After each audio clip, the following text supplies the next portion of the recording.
اللهم صل على محمد وآل محمد وعجل فرجهم. بسم الله الرحمن الرحيم. اللهم كن لوليك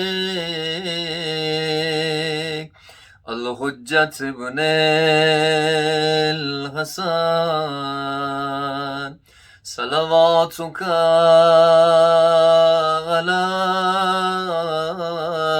عليه وعلى آبائه في هذه